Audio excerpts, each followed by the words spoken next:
Assalamualaikum warahmatullahi wabarakatuh. Izin memperkenalkan diri. Nama saya Meita Zaskia dengan NPM 23570510006. Jadi di sini saya akan memperlihatkan bagaimana saya mempelajari tentang FSA atau Finite State Automata. Finite State Automata adalah mesin otomata dari bahasa reguler.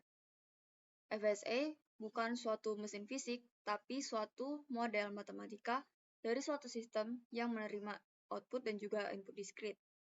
FSA memiliki state yang banyaknya berhingga dan dapat berpindah dari suatu state ke state lainnya. Sebagai sebuah mesin, maka FSA akan bekerja jika diberikan suatu masukan. Hasil proses adalah suatu nilai kebenaran, diterima atau tidaknya masukan yang diberikan. FSA memiliki state yang banyak berhingga. Jika diberikan suatu simbol input, maka dapat terjadi suatu perpindahan dari sebuah state ke state lainnya. Perubahan state tersebut dinyatakan oleh suatu simbol transisi.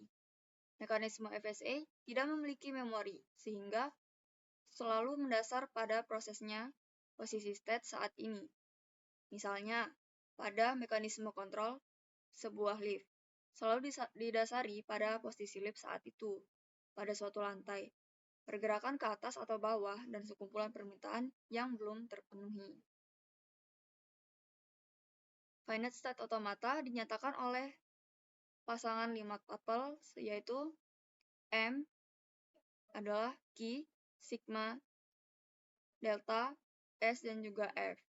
Key yaitu adalah himpunan state, sigma, himpunan simbol input, dan delta, fungsi transisi. Lalu S itu adalah state awal atau initial state. F yaitu final state atau state akhir. Berikut ini adalah karakteristik dari finite automata. Yang pertama, setiap finite automata memiliki keadaan dan transisi yang terbatas. Yang kedua, transisi dari suatu keadaan ke keadaan lainnya bersifat deterministik atau non-deterministik. Yang ketiga, setiap finite automata selalu memiliki keadaan awal. Yang keempat, finite automata dapat memiliki lebih dari suatu keadaan akhir. Jika setelah pemrosesan seluruh string, keadaan akhir dicapai, artinya automata menerima string tersebut. Lalu, setiap FSA juga memiliki himpunan berhingga atau finite status state. Satu buah status sebagai status awal, initial state, bisa dinyatakan dengan key 0. Beberapa buah status sebagai status akhir atau final state. Lalu himpunan berhingga, simbol masukan. Yang terakhir, fungsi transisi menentukan status berikutnya dari setiap pasang status dan sebuah simbol masukan. Berikut ini adalah cara kerja finite state automata. Finite state automata bekerja dengan cara mesin membaca memori. Masukan berupa tape yaitu satu karakter tiap saat dari kiri ke kanan. Menggunakan head baca yang dikendalikan oleh kotak kendali state berhingga di mana pada mesin terdapat sejumlah state berhingga. Finite automata selalu dalam kondisi yang disebut state awal atau initial state pada saat finite automata mulai membaca tape. Perubahan state terjadi pada mesin ketika sebuah karakter berikutnya dibaca. Ketika head telah sampai pada akhir tape dan kondisi yang ditemui adalah state akhir, maka string terdapat pada tape dikatakan diterima oleh finite automata. String merupakan milik bahasa bila diterima oleh finite automata bahasa tersebut. Finite State Diagram atau FSD. Finite State Automata dapat dimodelkan dengan Finite State Diagram atau FSD. Dapat juga disebut dengan State Transition Diagram. Sistem transisi adalah sistem yang tingkah lakunya disajikan dalam bentuk keadaan-keadaan atau states. Sistem tersebut dapat bergerak dari state yang satu ke state yang sesuai dengan input yang diberikan padanya. Fungsi transisi D adalah representasi matematis atas transisi keadaan S. Himpunan alfabet, key, himpunan keadaan, dan delta yaitu key kali S sama dengan key. Contoh penerapan FSA. Nah, berikut ini ada permasalahannya. Misalnya, di kutub selatan terdapat 6 binatang yang terdiri dari induk penguin, anak penguin, induk singa laut, anak singa laut, induk beruang kutub, dan anak beruang kutub. Nah, semua binatang ini hendak menyeberang ke gunung es pada sisi lainnya. Di antara dua gunung es ini terdapat balok es yang hanya bisa ditempati untuk 2 binatang saja. Namun, terdapat suatu masalah, yaitu anak binatang tidak boleh ditinggal bersama induk binatang yang berlainan jenis, dan singa laut harus menjadi yang pertama sampai di sisi lainnya. Karena anak singa laut sedang terluka, sehingga harus cepat sampai di kelompoknya. Bantulah mereka untuk menyeberang ke gunung es pada sisi lainnya. Solusi. Jadi input atau himpunan simbol masukannya ada AP, IP, AS, IS, AB, IB, AP, IP, AS, IS, AB, IB, AP, AS, AP, AB, AS, dan AB. Sedangkan ini adalah state atau himpunan status berhingga. Bisa dilihat di sini state-nya ada key 0 sampai dengan key 14. Lalu ada gunung es ke kiri, dan juga keterangan pindah dan juga gunung es ke kanan. Nah, selanjutnya, berikut ini merupakan fungsi transisinya. Di sini ada inputannya. Inputan dari key 0 sampai dengan key 14. Dan berikut ini merupakan diagram transisi.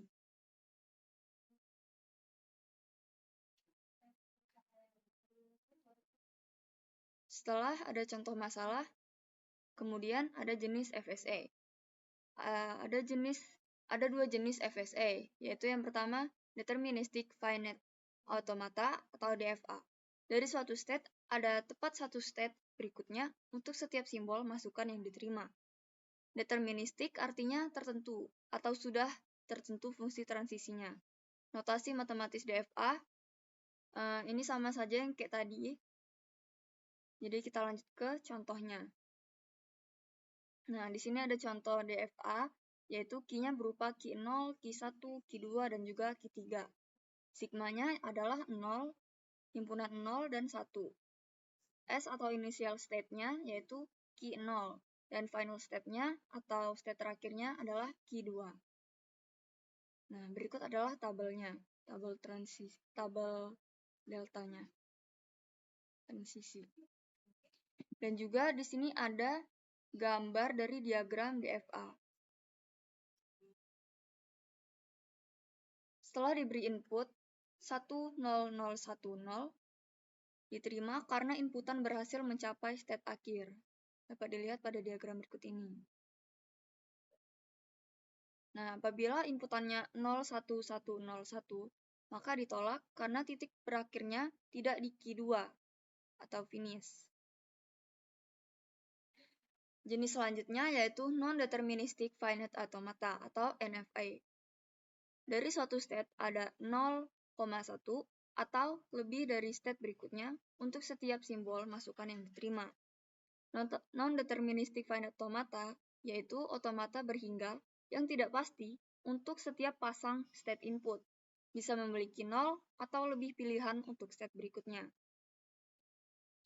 Untuk setiap state tidak selalu tepat ada satu state berikutnya untuk setiap simbol input yang ada. Lalu, dari suatu state bisa terdapat 0, 1, atau lebih busur keluar, transisi, berlabel simbol input yang sama.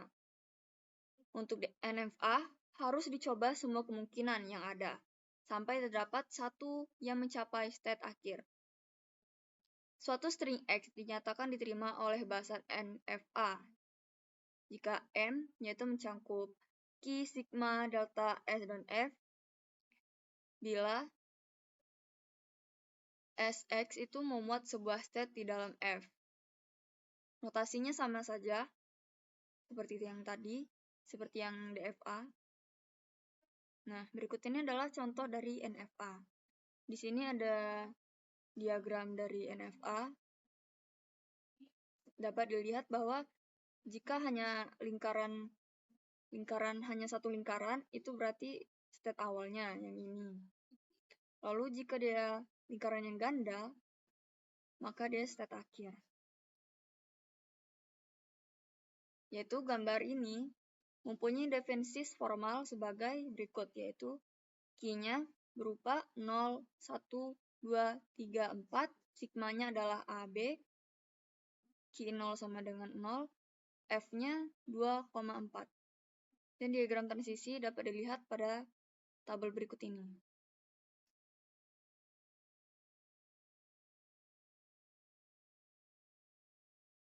Selanjutnya, ekuivalensi antar deterministik finite automata atau DFA. Untuk suatu bahasa regular, kemungkinan ada sejumlah deterministik finite automata yang terdapat menerimanya. Perbedaan hanyalah jumlah state yang dimiliki otomata-otomata yang saling ekuivalen tersebut. Tentu saja dengan alasan kepraktisan, kita memilih otomata dengan jumlah state yang lebih sedikit. Sasaran kita adalah mengurangi jumlah state dari suatu finite state automata, dengan tidak mengurangi kemampuan semula untuk menerima suatu bahasa. Ada dua buah istilah baru yang perlu kita ketahui, yaitu yang pertama, distinguishable, yang berarti dapat dibedakan, dan kedua ada indistinguishable, yang berarti tidak dapat dibedakan. Dua DFA M1 dan M2 dapat dinyatakan ekivalen apabila L M1 sama dengan L M2. Dapat dilihat pada diagram berikut.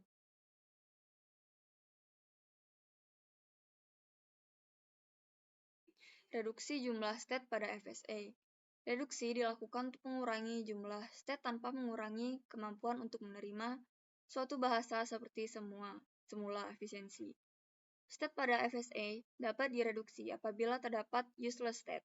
Hasil dari FSA yang direduksi merupakan ekivalensi dari FSA semula. Pasangan state dapat dikelompokkan berdasarkan yang pertama ada distinguishable state, yaitu dapat dibedakan. Misalnya, dua state P dan Q dari suatu DFA dikatakan indistinguishable apabila delta Q, W, dan juga delta P dan W atau Q dan W tidak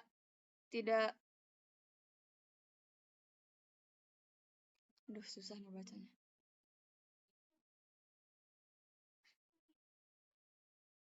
Sampai mana sih ini?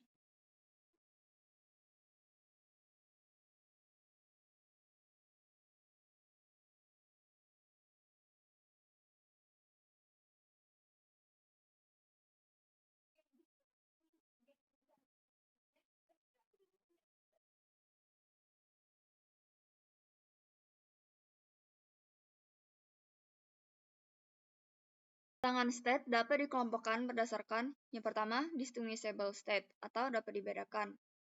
Lalu yang kedua indistinguishable state tidak dapat dibedakan. Nah, pasangan dua buah state memiliki salah satu kemungkinan distinguishable atau indistinguishable, tetapi tidak keduanya.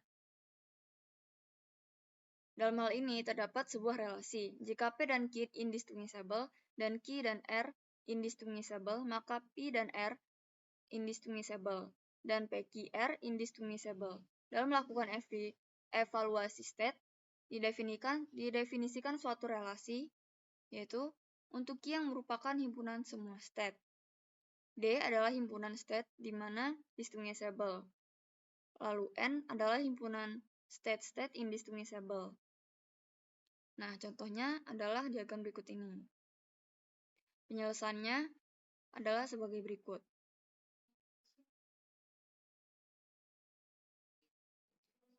Dan ini adalah pembuktiannya. Sehingga dapat direduksi menjadi seperti ini.